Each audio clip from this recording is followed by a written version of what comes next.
Brought to you by TechnoSpark 20 series smartphones. I'm superhuman.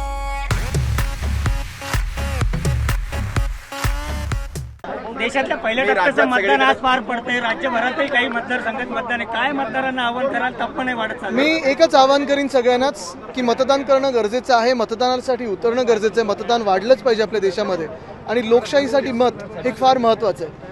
त्याच सोबत आपण पाहतोय की उष्णता वाढत चाललेली आहे, अनेक राज्यांमध्ये हीट वेव्ह आहे. सगळ्याच राजकीय कार्यकर्त्यांना मी विनंती करीन की मतदार राजांना तुम्ही आवाहन करत असताना, उतरवत असताना सगळ्यांनी स्वतःची काळजी घ्यावी, हे फार महत्त्वाचं आहे. राज्यभरात तुम्ही दौरे करताय, काय परिस्थिती आघाडीची राहणार आहे आणि काय वाटतं, काय किती जास्तीत जास्त आपण जर बघितलं तर कुठेतरी आघाडीमध्ये सर तुमचा धक्का लागतोय. सर तुमचा धक्का अंतर्गत लागतोय. जे मतभेद आहेत ते समोर येताना दिसत आहेत. सांगलीमध्ये विशाल पाटील नाराज आहेत. मला वाटतं आपण एक पाहिलं असेल, आमच्या सगळ्या महाआघाडीमध्ये सगळेच आपण पाहत असाल सगळे एकत्र काम करत आहोत.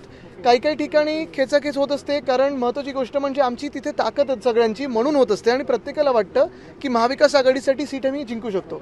पण सगळे मतभेद आता बाजूला ठेवलेले आहेत. ज्या काही दावे होते ते पण संपलेले आहेत. सगळ्या सीट्स घोषित झालेल्या आहेत. कुठेही काही आता काही चर्चा नाही, काही कन्फ्युजन नाही आहे. सगळे जसे आहेत नेमलेले ते तसेच्या तसे लढणार आहेत. आपण पाहत असाल दुसऱ्या बाजूला जी महायुती आहे, मग भाजपा असेल, मिंदी गट असेल, फुटलेली राष्ट्रवादी काँग्रेस असेल, EDITCB असेल, ह्यांच्यामध्ये भांडण आहेत. ती काही सुटत नाही आहेत आणि ते अजून त्यांच्याकडे उमेदवार मिळत नाही आहेत. जे आहेत ते देखील उभे राहायला तयार नाही आहेत. मोदी की गॅरंटी या निवडणुकीत किती चालेल? मला वाटतं महाराष्ट्रात ठाकरे गॅरंटी चालते.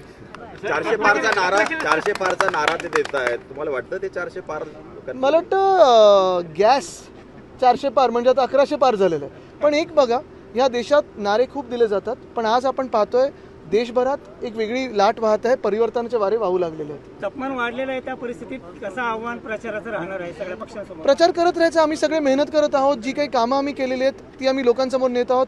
जे महाराष्ट्र द्वेष्टे आहेत भाजपा, त्यांचं जे काही महाराष्ट्र द्वेष आहे तो लोकांसमोर नेतात आणि लोक ठरवतील. पण वाढत्या तापमानात पुन्हा एकदा सांगेन, कार्यकर्त्यांनी काळजी घ्यावी स्वतःची.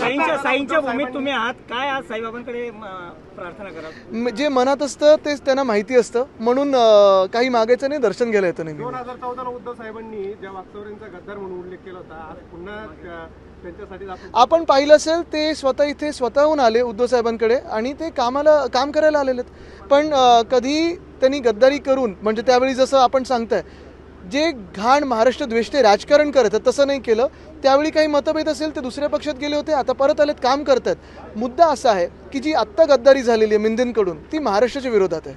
जे गद्दार करून रत्नागिरी सिंधुदुर्ग मतदारसंघ देखील मिळाला नाही. नारायण राणेंना तिथं उमेदवारी दिली. आता 40 लोकांनी पुढचा विचार करावा.